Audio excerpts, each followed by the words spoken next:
Good morning, everyone. Welcome. My name is Menachem Creditor. It's my honor to serve as scholar in residence and rabbi for UJA Federation of New York.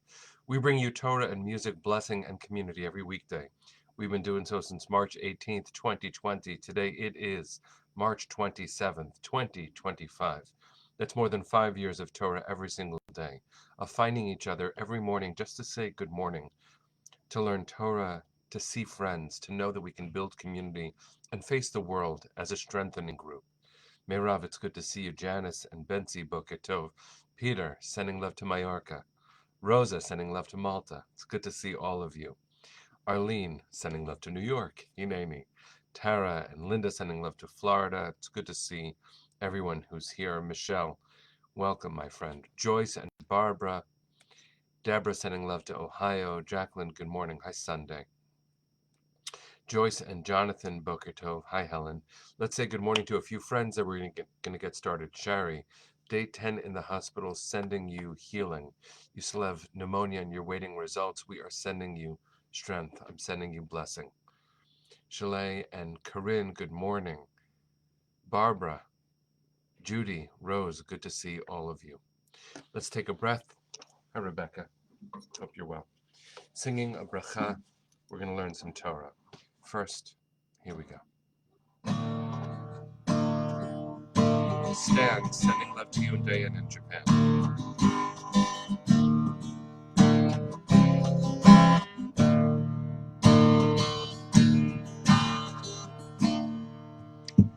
La la la la la la la la la.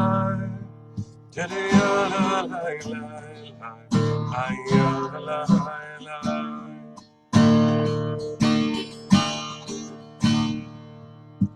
Baruch atah Adonai Eloheinu melech haolam.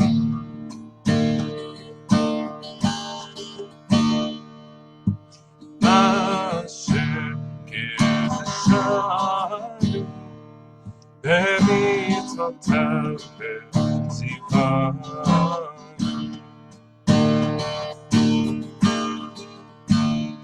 Ha'asok b'divrei Torah, ha'asok b'divrei Torah, ha'afok b'ha'afok ha'asok b'divrei Torah.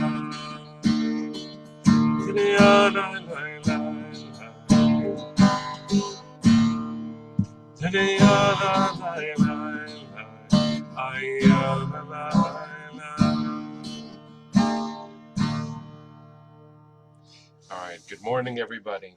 Stan and Diane, you're in Japan. It's 10:30 p.m. Good evening, good night. I'm so touched that we get to share time when it's so late for you. Friends, it is broadcast 1,270. By the way, Stan, Catherine beats you because every day it's 1 a.m. in Australia when she tunes in. So if there's any competition, Catherine, you always win. It's broadcast 1,270. It is day 538 since October 7th. We are in this moment together. We have been in it every single day.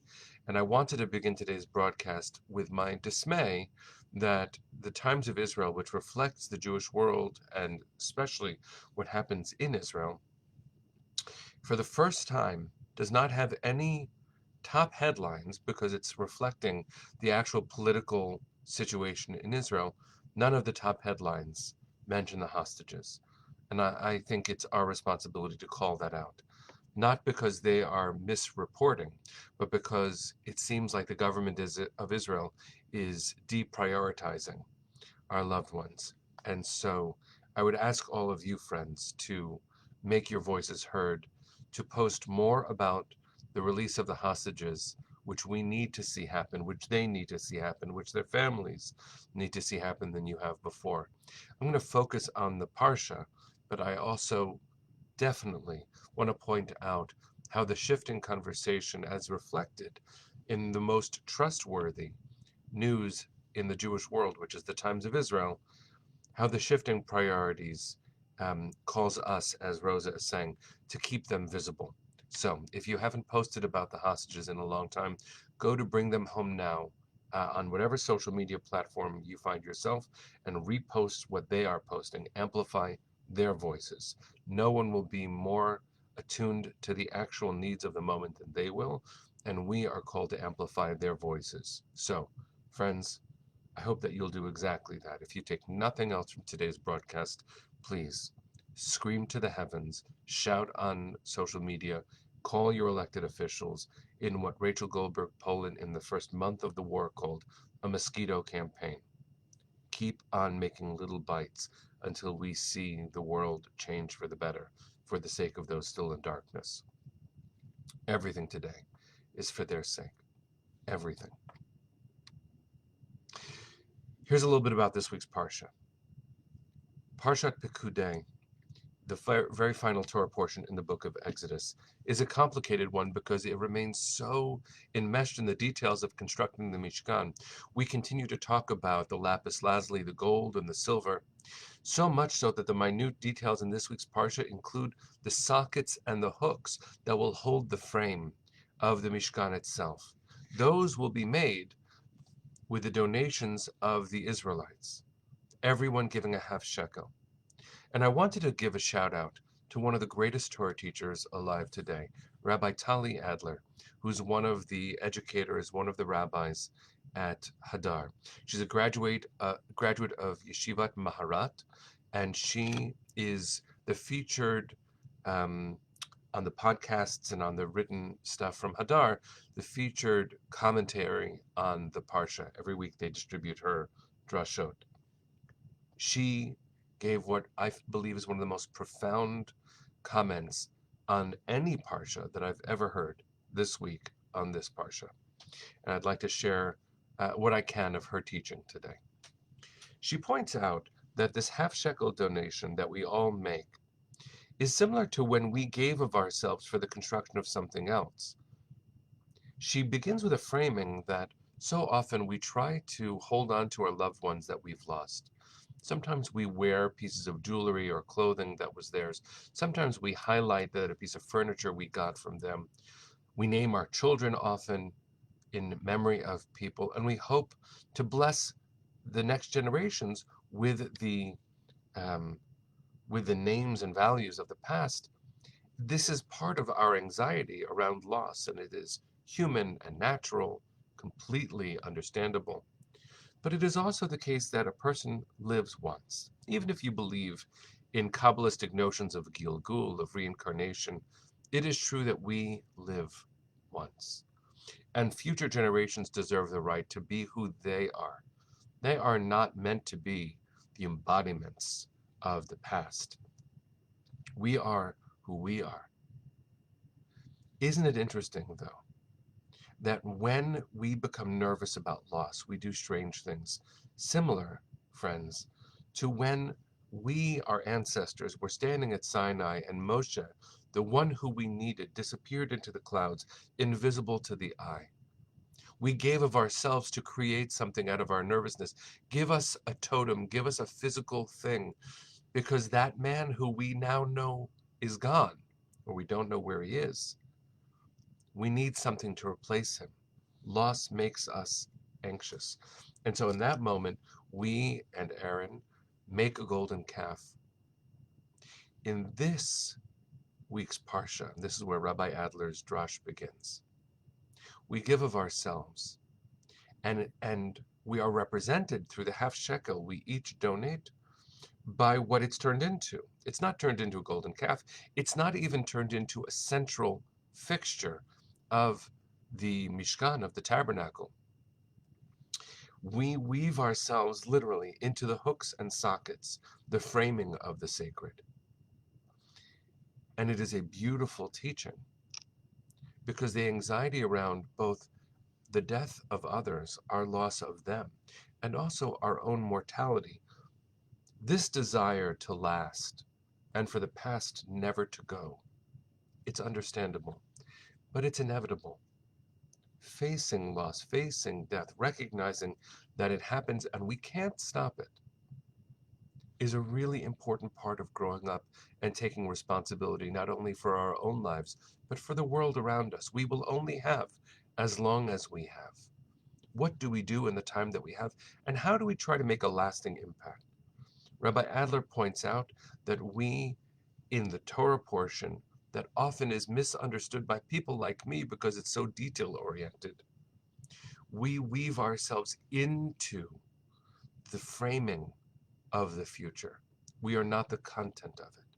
We are the hooks and we are the sockets around which and within which history happens. The sacred always, always happens. The question is, where does it happen? And if we do our job right as this generation, aware that we don't have forever, we will be part of the framing so that the content of the future has a more secure place to grow, to be experienced. It's powerful to think about the Mishkan, the tabernacle, as a place of service. That is true.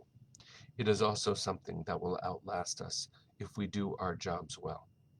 Anything worth building should last long beyond the builder's lifespan. Being human is to know that we don't have forever. Being servants means that it's bigger than us. And so what we do in the time that we have with whatever means we've been given should not be about centralizing us in the consciousness of the future. It should be securing the framing so that there will be a future. Future generations will inhabit that space, and then one day they will be part of the framing so that generations after them will be able to look back with gratitude, pride, and with a stronger perch in the world. May we be blessed to see ourselves humbly as servants. May we do what we are called to do in our day and amplify all that is righteous. Notice what requires fixing and do our work in our time so that next generations can do their work in theirs. So with me, friends, join in a very loud call to bring them home now, to not get quiet, to not slow down, and definitely not to lose focus. Our children, our sisters, our brothers, some of whom await being embraced and to begin healing, some of whom await proper burial. They're ours, and it's our job to call for them. Bring them home now. Sing with me, Send Your Hearts to the East. Kol maleva pnima nefesh Yehudi homiya ulefatei mizrach kadima ayin letzion Sophia od lo avda tikvateinu התקווה בת שנות 2000 להיות עם חופשי בארצנו ארץ ציון וירושלים להיות עם חופשי בארצנו ארץ ציון Yerushalayim. Bring them home now. Am Yisrael Chai. See you tomorrow, my friends.